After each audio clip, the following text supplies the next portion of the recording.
أشهد أن لا إله إلا الله وحده لا شريك له وأشهد أن یہ جو ابھی آپ نے دیکھا یہ جمعے کی نماز کا منظر ہے۔ جہانیہ پنجاب ایک عالم دین خطبہ دے رہے ہیں، ناصر مدنی صاحب کلمہ پڑھا، دوسری بار کلمہ پڑھا، مگر جب تیسری بار کلمے کے الفاظ منہ پر آئے تو وہ ممبر سے گر گئے۔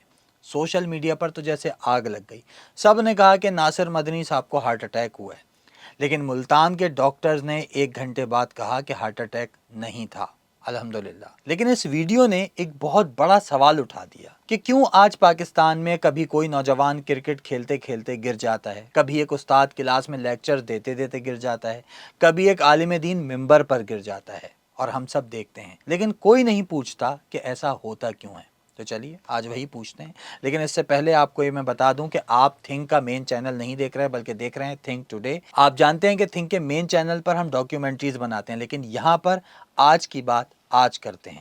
تو چلیے شروع کرتے ہیں۔ اگر آپ نے تھنک ٹوڈے کو سبسکرائب نہیں کیا ہے تو سبسکرائب کر لیجئے۔ پہلے ناصر مدنی کے ساتھ ہونے والا پورا واقعہ سمجھتے ہیں۔ جمعہ 3 جولائی 2026 جہانیہ پنجاب کی مسجد، ناصر مدنی صاحب خطبہ دے رہے تھے، سینکڑوں نمازی موجود تھے، ڈی ایس پی جہانیہ ملک عبد المجید بھی اس وقت مسجد میں تھے۔ پاک آبزرورز کے مطابق ویڈیوز میں صاف دکھتا ہے کہ ناصر مدنی نے 2 بار کلمہ پڑھا، تیسری بار پڑھتے ہوئے وہ ممبر سے گر گئے۔ نمازیوں نے دوڑ کر مدد کی، پہلے فرسٹ ایڈ دی اور پھر ملتان ہاسپٹل روانہ کیا۔ ڈیلی پاکستان کے مطابق انہیں ملتان کے چودھری پرویز الہی انسٹیٹیوٹ آف کارڈیولوجی لایا گیا اور سوشل میڈیا پر ہارٹ اٹیک کی خبر آگ کی طرح پھیل گئی، لیکن پھر جو ہوا وہ شاید آپ کو معلوم نہیں۔ اے پی پی کے مطابق صرف 1 گھنٹے بعد چودھری پرویز الہی انسٹیٹیوٹ آف کارڈیولوجی کے اسسٹنٹ پروفیسر ڈاکٹر شاہد نے کہا، ہم نے ناصر مدنی کا معائنہ کیا، انہیں ہارٹ اٹیک نہیں ہوا، بخار ہے اور پاؤں میں انفیکشن ہے۔ انہیں جہانیہ سے ہارٹ اٹیک کا شک ہونے پر لایا گیا، لیکن دل ٹھیک ہے۔ لیکن پھر وہی بات کہ اس پوری سچویشن میں ایک سوال اٹھتا ہے، جب ایک بزرگ عالم دین اچانک گرے تو سب نے فوری ہارٹ اٹیک کہا۔ کیوں؟ کیونکہ پاکستان میں اچانک گرنا اور ہارٹ اٹیک یہ ایک ہی چیز بن گئی ہے۔ یہ اتنا کامن ہو گیا ہے کہ کسی اور بیماری کا خیال آتا ہی نہیں ہمارے ذہن میں۔ یہی وہ اصل بات ہے جو آج ڈسکس کرنی ہے۔ اگر میں آپ کو اسٹیٹس بتاؤں تو سن کر شاکڈ ہو جائیں گے۔ عرب نیوز کے مطابق national institute of cardio vascular disease کے ڈائریکٹر ڈاکٹر عبد الحکیم نے کہا، پاکستان میں ہارٹ اٹیک کے تقریباً نصف مریض 49 سال سے کم عمر کے ہیں اور 15% 40 سال سے بھی کم عمر کے ہیں، اور پاکستان دنیا کا وہ واحد ملک ہے جہاں سب سے زیادہ نوجوان ہارٹ اٹیک سے مرتے ہیں، ہارٹ پیشنٹ ہیں، دنیا میں سب سے زیادہ۔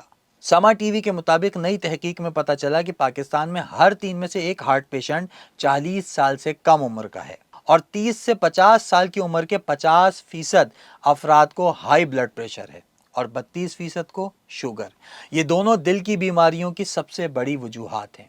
ڈان کے مطابق شفا انٹرنیشنل ہاسپٹل کے chief of cardiology doctor Asad Akbar کہتے ہیں کہ ہارٹ اٹیک اور دل کی بیماریاں جو پہلے بوڑھوں کی بیماریاں سمجھی جاتی تھیں، آج 30-40 سال کے نوجوانوں میں عام ہو گئی ہیں۔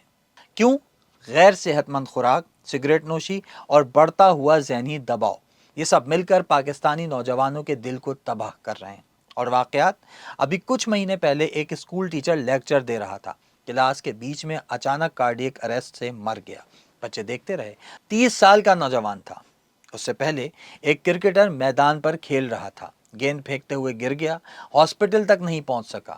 ایک اور شادی میں باراتی ناچ رہا تھا، ناچتے ناچتے گر گیا اور پھر اٹھا نہیں۔ یہ کہانیاں ہر ہفتے ہم سنتے ہیں، لیکن کوئی نہیں پوچھ رہا کہ کیوں پاکستان میں دل کی بیماریاں کیوں اتنی بڑھ رہی ہیں۔ ڈاکٹر نے 5 بڑے ریزنز بتائے ہیں۔ پہلا، جیسے کہ میں نے بتایا، باہر کے کھانے۔